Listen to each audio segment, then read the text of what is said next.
அன்பை பாடும். என் நாவும் நாமம் போற்றும்.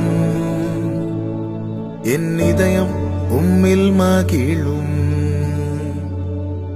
எனக்கென்றும் நீர் போதும். இயேசு கிறிஸ்துவின் இனிய நாமத்தினாலே உங்களுக்கு என் அன்பின் வாழ்த்துக்கள். கர்த்தர் நல்லவர். கர்த்தர் உங்கள் ஒவ்வொருவரோடும் கூட இருந்து உங்களை பாதுகாத்து ஆசீர்வதித்து நடத்துவாராக. யோபுவின் புஸ்தகம் 42வது அதிகாரம் 9வது வசனத்தின் கடைசி 2 லைனை நான் வாசிக்கிறேன். அப்பொழுது கர்த்தர் யோபின் முகத்தை பார்த்தார். கர்த்தருடைய நாமத்திற்கு மகிமை உண்டாவதாக. யோபு ஆசீர்வதிக்கப்பட்டவனாயிருந்தான். அநேக ஆஸ்திகளை உடையவனாயிருந்தான். தேசத்தில் கனம் பெற்றவனாயிருந்தான். ஒருவன் வாழ்ந்திருக்கும் போது, ஒருவன் நன்றாய் இருக்கும் போது அது சாத்தானால் பொறுத்து கொள்ள முடியாது. அவன் போய் என்ன செய்கிறான்? தேவசமத்தில் போய் நிற்கிறான். நீர் அவனை அவனுக்கு உண்டான எல்லாவற்றையும் சுற்றி வேலியடைத்து வைத்திருக்கிறதுனால் அவன் உம்மை உயர்த்தி கொண்டிருக்கிறான். நீர் அவனை தொடுவீரானால் அவன் உம்மை தூஷிக்கிறானா இல்லையா என்று பாரும் என்று ஆண்டவரிடத்தில் கேட்டபோது ஆண்டவர் சொல்லுகிறார், இதோ அவன் உன் கையில் இருக்கிறான். நீ என்ன செய்யணுமோ செய், ஆனால் அவன் ஜீவனை மட்டும் தொட்டு விடாதே, கை வைக்காதே என்று சொல்லி அவனை அனுப்புகிறார். இப்பொழுது சாத்தான் என்ன செய்கிறான்? ஒவ்வொன்றாய் அழிக்க ஆரம்பிக்கிறான். யோபுவின் புஸ்தகம் 1வது அதிகாரம் 15வது வசனத்துல சபேயரை அனுப்பி கொஞ்சத்தை அழிக்கிறான். அப்புறமா அக்கினியை பயன்படுத்தி அழிக்கிறான். அப்புறமாய் கல்தேயரை பயன்படுத்தி அழிக்கிறான். அதன் பிறகு பெருங்காற்றினாலே, அதன் பிறகு நோயினாலே, இப்படி 1 by 1 ஒவ்வொரு பிரச்சனை நிமித்தம் யோபுவின் வாழ்க்கையில் நஷ்டங்கள், இழப்புகள், வேதனைகள் எல்லாம் உடையவன் இப்பொழுது ஒன்றுமில்லாத நிலையில் காணப்படுகிறான். இன்னும் சொல்ல வேண்டுமானால் அவன் சரீரத்தில் ஒரு வஸ்திரம் கூட போட முடியாத நிலை. இவ்வளவையும் பிசாசானவன் செய்து முடித்துவிட்டு அவன் நினைத்திருப்பான், சாதித்து விட்டோம் என்று. எல்லாம் இருந்த யோபுவை ஒன்றுமில்லாதவனாய் மாற்ற பல காரியங்கள் சாத்தானுக்கு செய்ய வேண்டி வந்தது. ஒன்று, சபேயரை அனுப்புகிறான். அதன் பிறகு அக்கினி, அதன் பிறகு கல்தேயர், அதன் பிறகு பெருங்காற்று, அதன் பிறகு நோய், வியாதியை கொண்டு வந்து போடுகிறான்.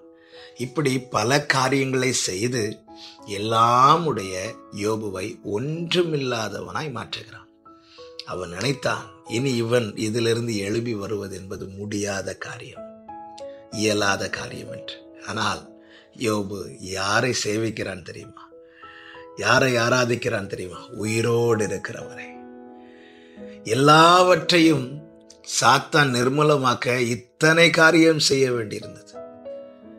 ஆனால் இவை அனைத்தையும் 2 யோபு பெற்றுக்கொள்ள தேவன் செய்த ஒரே காரியம் என்ன தெரியுமா? யோபின் முகத்தை பார்த்தார்.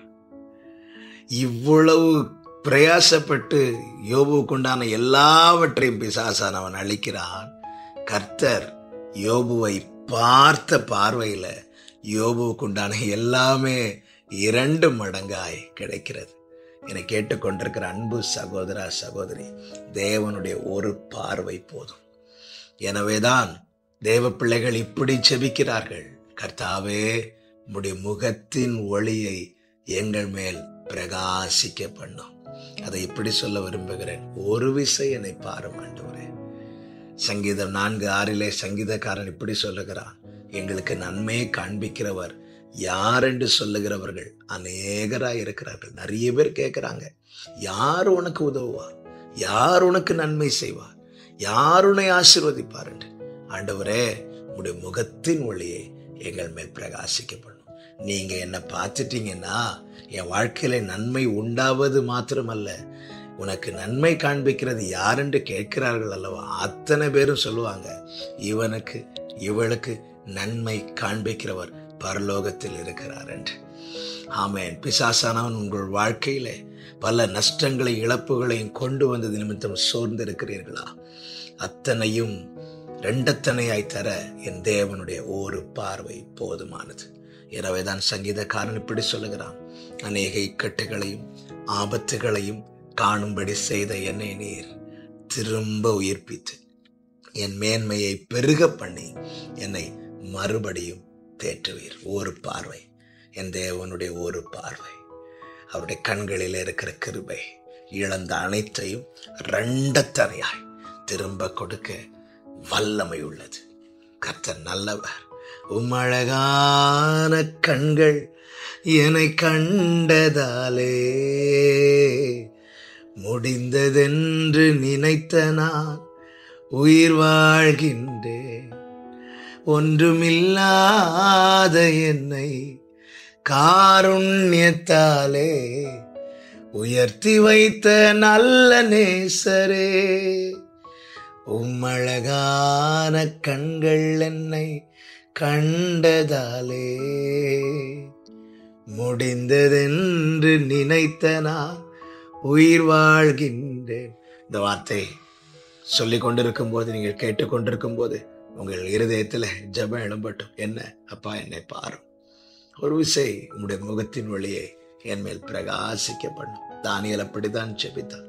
பாழாயிருக்கிற இந்த ஸ்தலத்தை பாருங்க ஆண்டவரே, உங்க முகத்தை பிரகாசிக்க பண்ணும் ஆண்டவரே. அப்பா பார்த்தா போதுங்க, அவர் பார்த்தால் போதும், வாழ்க்கையில பிரகாசம் உண்டாகும். கர்த்தர் நல்லவர். கர்த்தர் தம்முடைய முகத்தின் ஒளியை உங்கள் மேல் பிரகாசிக்க பண்ணி கிருபையா இருக்க கடவர் என்று மனதார இயேசு கிறிஸ்துவின் நாமத்தில் உங்களை வாழ்த்துகிறேன். கர்த்தர் உங்களை ஆசீர்வதிப்பாராக. நல்ல தகப்பனை, இரக்கமுள்ள பிதாவே, எங்களுக்கு நன்மையை காண்பிக்கிறவன் யார் என்று சொல்லுகிறவர்கள் அநேகர். நீர் உம்முடைய முகத்தின் ஒளி எங்கள் மேல் பிரகாசிக்க பண்ணும் ஆண்டவரே. நீங்க பார்த்தால் மட்டுமே எங்களுக்கு ஆசீர்வாதம். எங்கள் வாழ்க்கையில் உண்டான நஷ்டங்கள், இழப்புகளை கர்த்தர் காண்கிறீர், அறிந்திருக்கிறீர். சத்துரு ஜெயிக்க நீர் இடம் கொடுக்க மாட்டீர். சத்துரு மேற்கொள்ள நீர் விட மாட்டீர். யோபுவை நீங்க பார்த்ததும் அவனுக்கு எல்லாமே ரெண்டத்தனையாய் திரும்ப கிடைத்தது. அவன் சிறையிருப்பு மாறினது. அவன் முன்னிலைமையை பார்க்கிலும் அவன் பின்னிலைமை மிகவும் ஆசீர்வாதமாக இருந்தது. உம்முடைய பார்வை அவ்வளவு விசேஷமானதப்பா. எங்களை பாரும், ஆசீர்வதியும்.